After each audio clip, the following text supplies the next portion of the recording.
The Rake. During the summer of 2003, events in the northeastern United States involving a strange human-like creature sparked brief local media interest before an apparent blackout was enacted. Little or no information was left intact, as most online and written accounts of the creature were mysteriously destroyed. Primarily focused in rural New York State, self-proclaimed witnesses told stories of their encounters with a creature of unknown origin. Emotions ranged from extremely traumatic levels of fright and discomfort to an almost childlike sense of playfulness and curiosity. While their published versions are no longer on record, their memories remain powerful. Several of the involved parties began looking for answers that year.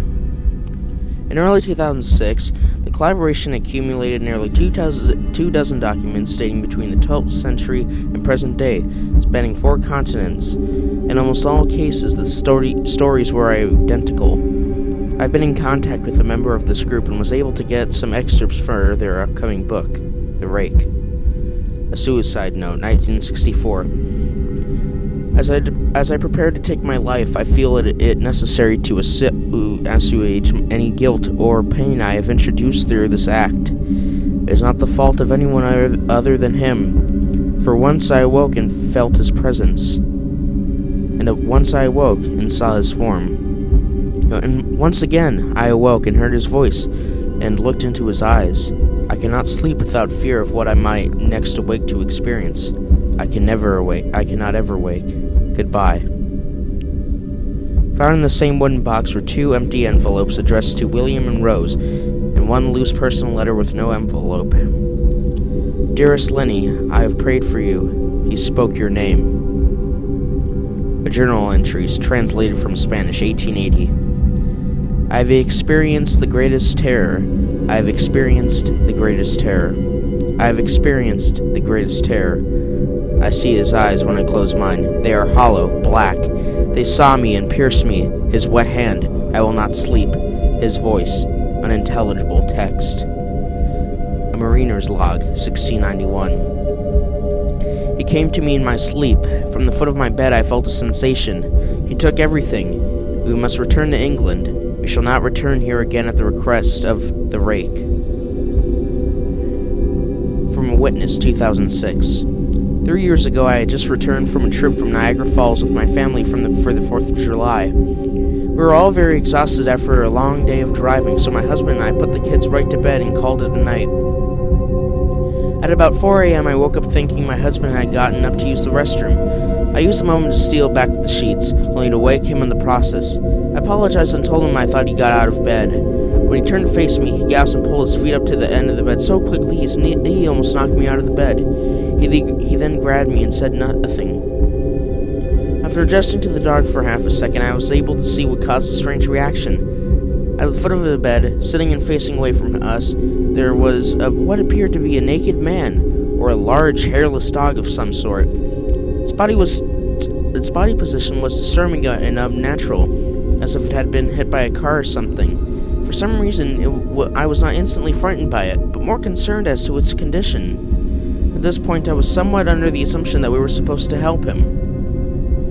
My husband was peering over his arm and knee, tucked into the fetal position, occasionally glancing at me before returning to the creature. In a flurry of motion, the creature scrambled around the side of the bed, and then crawled quickly in a flailing sort of motion right along the bed, until it was less than a foot from my husband's face. The creature was completely silent for about 30 seconds, or probably closer to 5. It just seemed like a while.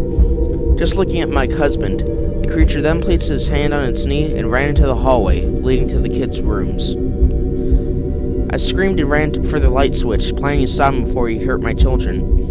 When I got to the hallway, the light from the bedroom was enough to see it was crouching and hunched over about 20 feet away. He turned around and looked directly at me, covered in blood. I flipped the switch on the wall and saw my daughter Clara. The creature ran down the stairs while my husband and I rushed to help our daughter. She was very badly injured and spoke only once more in her short life. She said, "He is the Rake." My husband drove his car into a lake that night while rushing our daughter into the hospital. He did not survive. Being a small town, news got around pretty quickly. The police were helpful at first, and the local newspaper took a lot of interest as well. However, the story was never published, and the local television news never followed up either. For several months, my son Justin and I stayed at a hotel near my parents' house. After we decided to return home, I began looking for answers myself. I eventually located a man in the next town over who had a similar story. We got in contact and began talking about our experiences. He knew of 2 other people in New York who had seen the creature we now refer to as the Rake. It took the 4 of us about 2 solid years of hunting on the internet and writing letters to come up with a small connection of what we believed to be accounts of the Rake. None of them gave any details, history, or follow-up. One journal had an entry involving the creature in its first 3 pages and never mentioned it again. A ship's log explained nothing of the encounter, saying that they were told to leave by the Rake. That was the last entry in the log. There were, however, many instances where the creature's visit was one of a series of visits with the same person. Multiple people also mentioned being spoken to, my daughter included.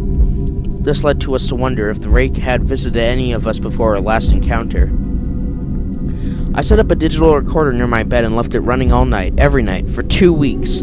I would tediously scan through the sounds of me rolling around my bed each day when I woke up. By the end of the second week, I was quite used to the occasional sound of sleep, while blurring through the recording at 8 times the normal speed.